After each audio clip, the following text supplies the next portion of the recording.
Paper फुटी प्रकरण आणि दिल्लीतील आंदोलनादरम्यान विद्यार्थ्यांवर झालेल्या कथित लाठीचार्जच्या निषेधार्थ पनवेलमध्ये महाविकास आघाडीच्या वतीने जोरदार आंदोलन करण्यात आले। वंचित बहुजन आघाडी, शेतकरी कामगार पक्ष आणि महाराष्ट्र नवनिर्माण सेनेच्या कार्यकर्त्यांनी एकत्र येत केंद्र सरकारविरोधात तीव्र घोषणाबाजी केली। पेपर फुटीमुळे विद्यार्थ्यांच्या भविष्याशी खेळ करण्यात आल्याचा आरोप आंदोलकांनी केला। दिल्लीतील आंदोलनादरम्यान विद्यार्थ्यांवर झालेल्या कथित लाठीचार्जचा निषेध करत दोषींवर कठोर कारवाईची मागणीही यावेळी करण्यात आली। विशेष म्हणजे या आंदोलनात विद्यार्थ्यांनीही मोठ्या संख्येने सहभाग घेतला।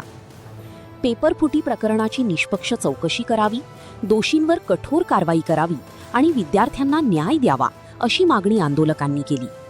पनवेलमध्ये झालेल्या या आंदोलनामुळे परिसरात काही काळ तणावाचे वातावरण निर्माण झाले होते।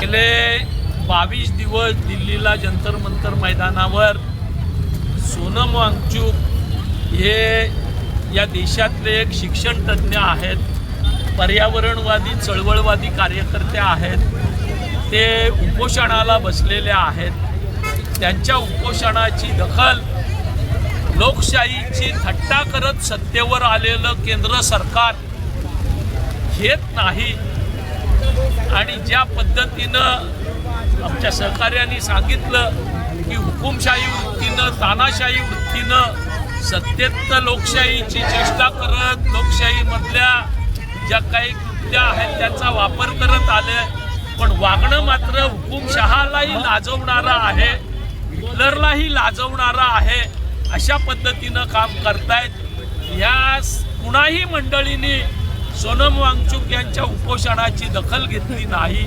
त्यांची प्रकृती खालावल्यानंतर या देशातला युवक, या देशातला विद्यार्थी, या देशातला सामाजिक कार्यकर्ता त्या ठिकाणी रस्त्यावर आला, पण त्यांचा आवाज ऐकण्याऐवजी, त्यांच्या मागण्या ऐकण्याऐवजी त्यांना दाबण्याचं काम या ठिकाणी केंद्र सरकारनं केलं।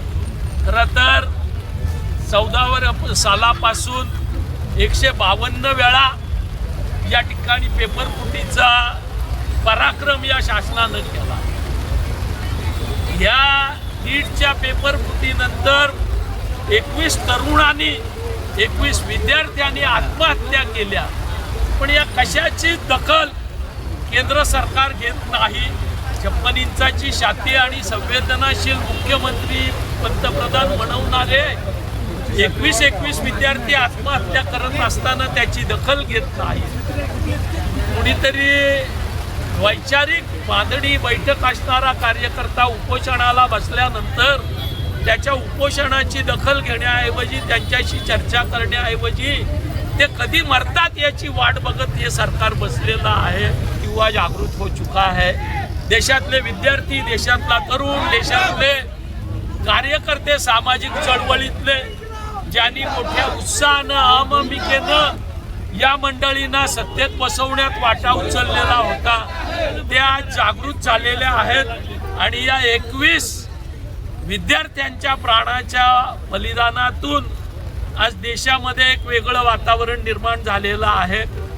कुठल्याही पद्धतीची चर्चा नाही, बोलणं नाही, 21 आत्महत्या विद्यार्थ्यांच्या त्यांची दखल नाही, असं अतिशय कोडगं, निर्दयी, नीच सरकार या ठिकाणी कार्यरत आहे आणि त्याचा निषेध सारेच आज करतायत। पण आपण समजून घेतलं पाहिजे की देशातला तरुण विद्यार्थी आज हिरेला पेटलेला आहे।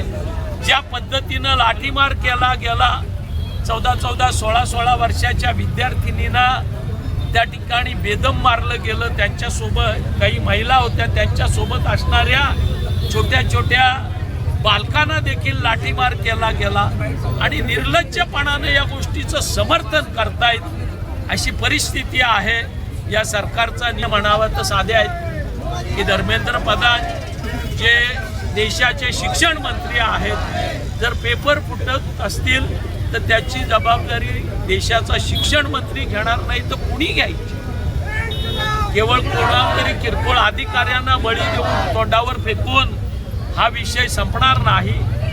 पेपर फुटीचा विचार फक्त एक दिवशी पेपर फुटला विषय संपला असं चालत नाही. आपण अनेक ठिकाणी बघतो की स्पर्धा परीक्षांना आलेले विद्यार्थी फुटपाथवर झोपतात. मिळाला तर वडापाव खाऊन, नाही तर रिकाम्या पोटी या परीक्षांची तयारी करतात. जेव्हा पेपर फुटी होते, परीक्षा पुढे गेल्यानंतर त्याच्या आई वडिलांची, त्याच्या कुटुंबाची काय वाताहत होते याचा विचारही शासन करत नाही. त्या विद्यार्थ्याचा तर नाहीच नाही, पण अशा लाखो परिवारांचाही विचार हे शासन करत नाही. अशा सवयच आहे.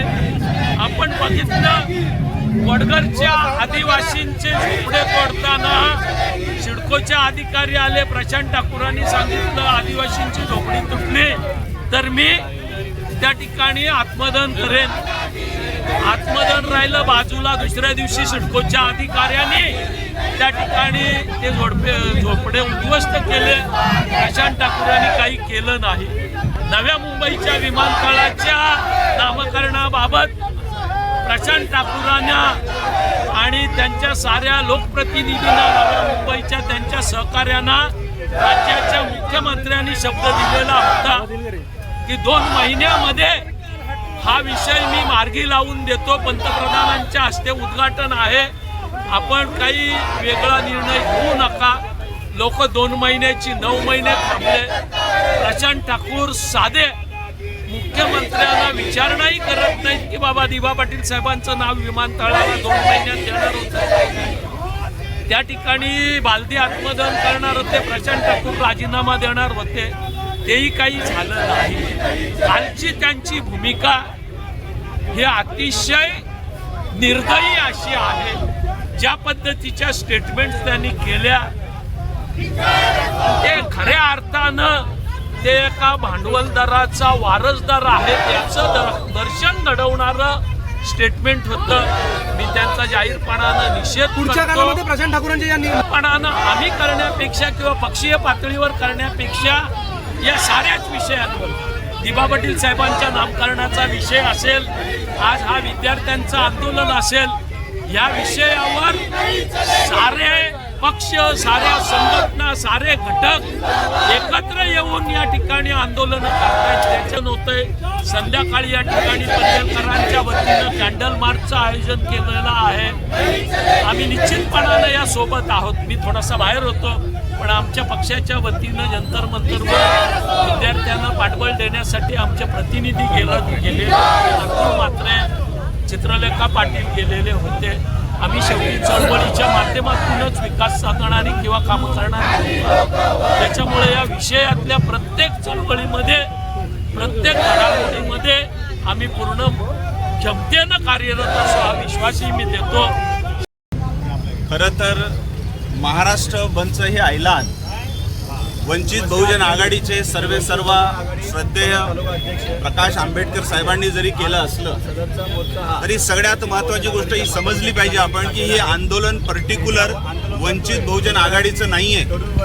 हे आंदोलन समस्त भारतीयांचं आहे. या आंदोलनाच्या मागची पार्श्वभूमी समजून घेतली पाहिजे की फक्त बोलण्यासाठी नाही आहे की विद्यार्थी देशाची धरोहर आहे, युवा देशाची धरोहर आहे. फक्त हा मुद्दा बोलण्यासाठी आहे किंवा पुस्तकांमध्ये असं मला वाटतं. ज्या प्रकारचं देशामध्ये वातावरण आहे या वातावरणानुसार ही गोष्ट लक्षात येतं की पुन्हा इंग्रजांचं राज्य आहे की काय, किंवा हा देश कदाचित हिटलरनी तर चालवायला घेतला नाही. देशाचा प्रधानमंत्री हा देशाचा प्रथम नागरिक असतो, अर्थात या देशाचा कणा असतो आणि देशाच्या प्रधानमंत्र्याची पूर्ण जबाबदारी या देशाला सांभाळण्याची असते. आज मला सांगा, ज्या प्रकारे जंतर मंतरवर जो प्रकार घडला, खरं म्हणजे ही फार लाजिरवाणी लांछनास्पद गोष्ट आहे. सरकारने हे पाऊल उचलायला नको होतं. छोट्या छोट्या चिमुरड्या विद्यार्थ्यांना अगदी पायाखाली तुडवलं गेलं, छोट्या छोट्या मुलींच्या छाताडावर लातीने तुडवलं गेलं. अशा प्रकारचं अमानुष कृत्य जंतर मंतरवर झालेलं आहे. मला यात सगळ्यात महत्वाची गोष्ट ही सांगायची आहे की बरीच लोक या आंदोलनाला एक वेगळी दिशा देत आहेत. कोणत्या प्रकारची दिशा देत आहेत हे समजून घेतलं पाहिजे.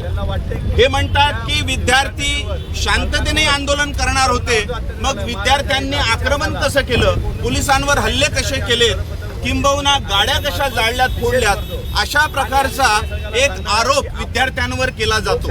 तुमच्या माहितीसाठी सांगतो, आपण सगळीच लोक सिनेमा बघत असाल, चित्रपट बघत असाल. ह्याही आंदोलनामध्ये आता जेवढी काही लोक जमलेली आहेत, यात सुद्धा आपल्या आंदोलनाला गालबोट लागावं यासाठी काही लोक नक्कीच घुसलेले असते. त्यावेळेस सिव्हिल ड्रेसमध्ये असे अनेक लोक होती ज्यांच्या हातात पोलिसांची दांडकं होती. लक्षात ठेवा. मग ही लोक होती कोण? ही सरकारने पाळलेली गुंड होती. ही माणसं RSSची होती. ही माणसं BJPची होती.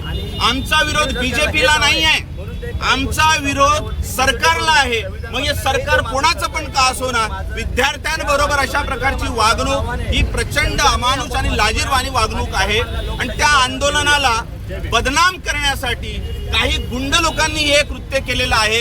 हे कृत्य बिलकुल विद्यार्थ्यांनी केलेलं नाही आहे. यासाठी मला असं म्हणायचं आहे, जो बारूद पे बैठते हैं वो अंगार से नहीं खेलते, क्योंकि विद्यार्थियों को, छात्रों को ये पता था अगर हम जरा भी गलती करते हैं तो हमारी जाने जा सकती है. तो विद्यार्थी इस प्रकार का कदम उठा ही नहीं सकते. ये कदम उठाने वाले, विद्यार्थियों को बदनाम करने वाले, षड्यंत्र ये करने वाले कुछ गुंड लोग थे, कुछ बदमाश लोग थे, और ये लोग सरकार के पाले हुए थे. आपको मेरा सवाल है, सभी लोगों से, तमाम भारतवासियों से मेरा सवाल है कि वो लोग कौन थे जिनके हाथ में लाठियां थी, लेकिन वो यूनिफॉर्म में नहीं थे, और वो लाठियां पुलिस वालों की थी. आप मुझे बताइए, क्या सच में देश आजाद हुआ है? लगता है हमें?